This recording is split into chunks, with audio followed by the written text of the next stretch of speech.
นานจ้าแล้วไม่ได้กลับไปเมืองคอนบ้านเกิดเมืองนอนบ้านโป่บ้านยาฉันเกิดสีชนพอเป็นคนทาลาจากนอกท้องหัวหน้าก่อนย้ายมาที่วัดเทคิดถึงวัยหัวเรียนข้าวมาเปลี่ยนศึกษาเป็นลูกนางฟ้าเรียนกัลยาณีพอผ่านหน้าเมืองแล้วคิดถึงเธอทุกที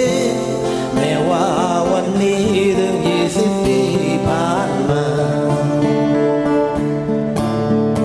รถสองแถววิ่งจากหัวนนถึงน้ำลาคันสีข้าวฟ้าวิ่งผ่านทาลากลับสีชนฉันแบกกีตาร์อีกมือหนึ่งกว่าราวห้อยโหนโอ้ผู้คนแย่งกันอันล